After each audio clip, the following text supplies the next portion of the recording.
The immigration crisis on the US-Mexican border, hundreds of thousands fleeing poverty in Central America, deadly upheavals in Nicaragua and Honduras. As the Organization of American States annual assembly got underway in Medellin, there was no shortage of urgent problems to deal with. But for the 34 nations represented here, there was one issue overshadowing them all: the ongoing political and economic crisis in Venezuela and the fate of millions of its desperate migrants. The integrity of public officials. The Secretary General of the organization promised to continue pushing for President Nicolás Maduro to step down.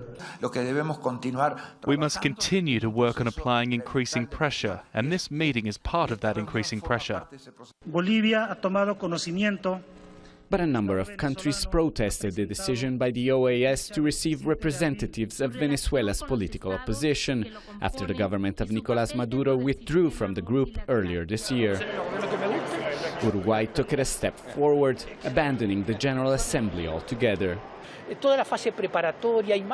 the preparatory phase and over the last couple of years, we've seen an internal dynamic taking place inside the OAS that we can't embrace, that undermines, erodes us institutionally. The simmering divisions in the region on how to move forward on Venezuela have now clearly come to the surface, and they're showing after months of protest, crippling American sanctions, and an attempt at an uprising in Venezuela that have all failed to provoke regime change in the country. What all members do agree on is the magnitude of the crisis.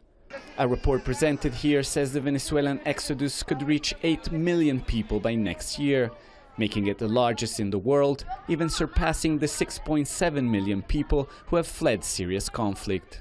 OAS representatives appealed to the international community for more support.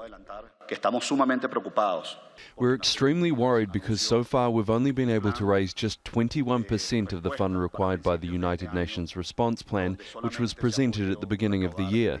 Funding lags far behind what's needed. With Nicolás Maduro's maintaining his grip on power, the OAS is saying the time has come to end all restrictions on the movement of Venezuelans forced to flee in the region, recognizing them formally as refugees, something so far receiving countries have avoided doing. Alessandro Rampietti, Al Jazeera, Medellin.